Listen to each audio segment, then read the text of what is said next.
She Who Awakens by Alina Chamberlain, Part 12, Chapter, Material Anchoring.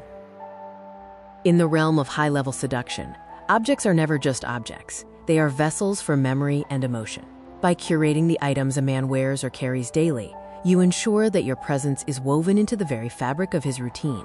The psychology of joint purchases and material anchors. The 10th pillar of mastery is the implementation of material anchoring through joint acquisitions. This practice relies on the psychological principle of association.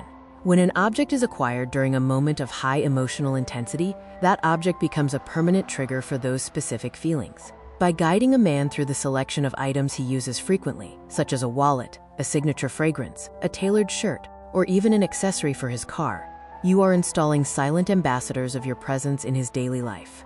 Every time he reaches for his wallet or catches his reflection in a new suit, his subconscious will flood with the pleasure hormones released during the experience of buying it with you. Curating the experience, the fitting room theater.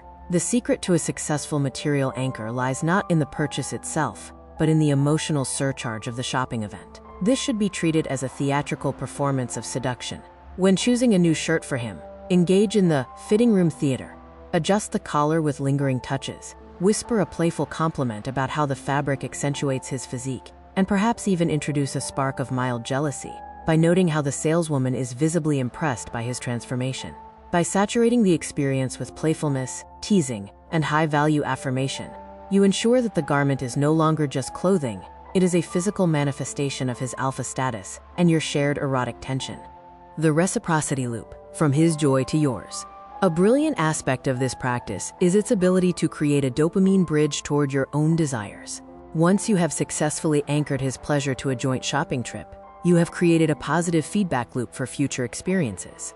When you later suggest, "Darling, let's go find a new dress for me so we can recreate the magic of that afternoon," his brain will instinctively anticipate the same rush of pleasure and pride he felt during his own session. He becomes a willing participant in your world, because you have proven that shopping with you is not a chore, but a high-stakes game of mutual admiration and sensory delight. The silent reminder, constant cognitive presence. Material anchors are particularly effective because they work in your absence. A man may be in a stressful business meeting or miles away on a trip, but when he feels the leather of the wallet you chose together or puts on the robe you gifted him, the anchor is activated. These items serve as a constant, subtle reminder of the woman who sees him, celebrates him, and understands his style. This creates a state of constant cognitive presence, where your image is perpetually refreshed in his mind throughout the day. You are not just a person he comes home to, you are the woman whose taste and touch define the very world he inhabits. Discover the secrets to nurturing your lifestyle and love style at Wish for Love. The electronic version of all chapters from the full book She Who Awakens by Alina Chamberlain can be found at wishforlove.org.